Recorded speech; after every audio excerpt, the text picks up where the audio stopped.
Greetings, church family. I am excited to announce that unless something changes between now and then, we will begin regathering as a church on Sunday, June the 14th.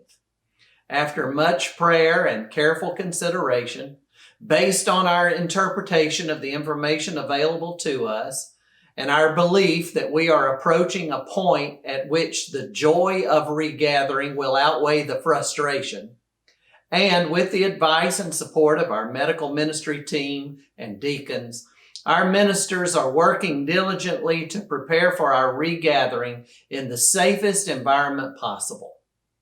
There's still a lot of work to be done to get ready, and many of the details, logistics, and mechanics still have to be worked out. But we are proposing that the framework for our regathering will be as follows. Number one, at first, gatherings will be limited to Sunday morning worship services only. There will be no in-person Sunday school, Wednesday activities, or small group meetings, and no child care. At first, the Sunday morning worship services will include no choirs and no congregational singing, but will include instrumental music, solos, duets, and/or small ensembles. Number two, the first service will be at 9 a.m. and will be primarily for families with preschoolers and children. Since there will be no nursery or child care offered, preschoolers and children will be in the sanctuary with their families. Of course, other people are welcome to attend that service as well, but we do anticipate that this first service might have a few more distractions than the second service, and because preschoolers and children will be present, this first service will be abbreviated. We will allow at least an hour between services to clean and sanitize the sanctuary before the second service begins at 11 a.m. So 2 services, one at 9 and one at 11. We will be asking everyone who gathers to practice social distancing, refrain from physical contact, handshakes or hugs, enter only by designated entrances, exit only by designated exits, use hand sanitizer when entering and exiting the sanctuary, sit only in the designated areas in the sanctuary, use only the designated areas of our buildings and only the designated restrooms, feel free to wear facial coverings, and be respectful of people whose preferences for social distancing may be different from theirs. In order to maintain social distancing in the sanctuary, seating will be limited, and overflow areas in the fellowship hall and/or room 300 will be available in which services may be viewed on a large screen. Though we will be asking our volunteers to wear masks, we will not be requiring the congregation to be screened or wear masks. At first, we will respectfully ask the following people to consider not attending: people who deem themselves to be in high-risk categories, people who are sick, people who have a fever, and people who have been exposed to someone with COVID-19 within the past 14 days. We will continue to encourage people who do not attend to continue to participate in worship online and stay connected in as many ways as possible.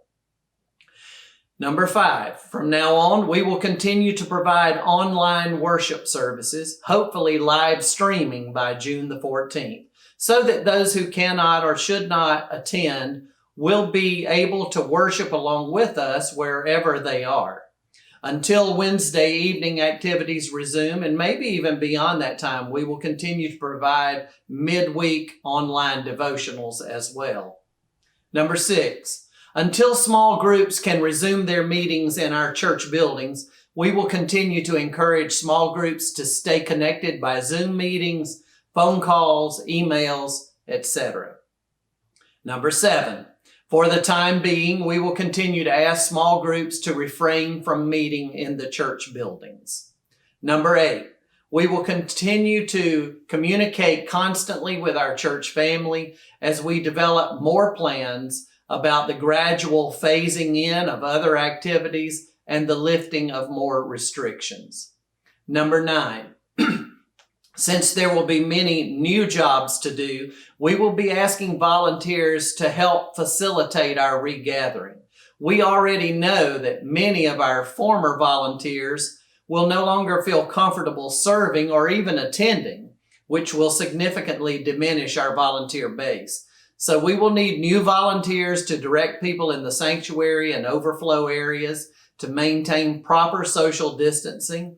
We will need others to operate the elevators, others to direct traffic inside our buildings and outside our buildings, others to clean the sanctuary, overflow areas, restrooms, and other areas between services, and others to monitor hand sanitizing stations, and maybe even other jobs as we get further into this.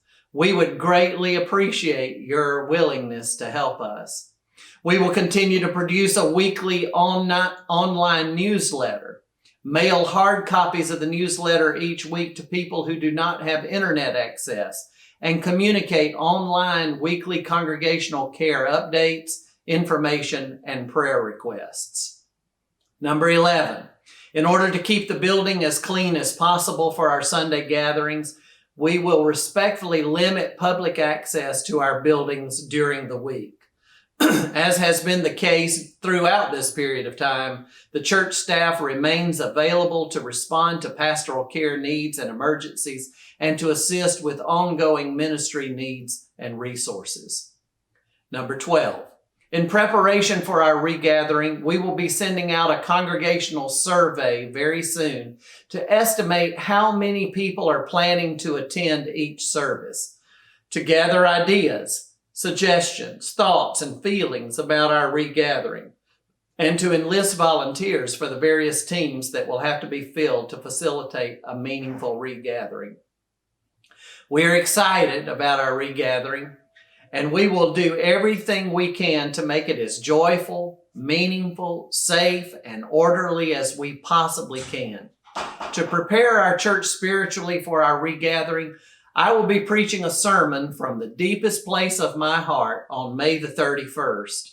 I know that I can trust you to pray for our church, and I'm asking you for an extra measure of patience, cooperation, flexibility, and support as we prepare for the future that God has in store for us. I am so excited about seeing you in person again, and I'm praying that God will give us all strength for today and bright hope for tomorrow.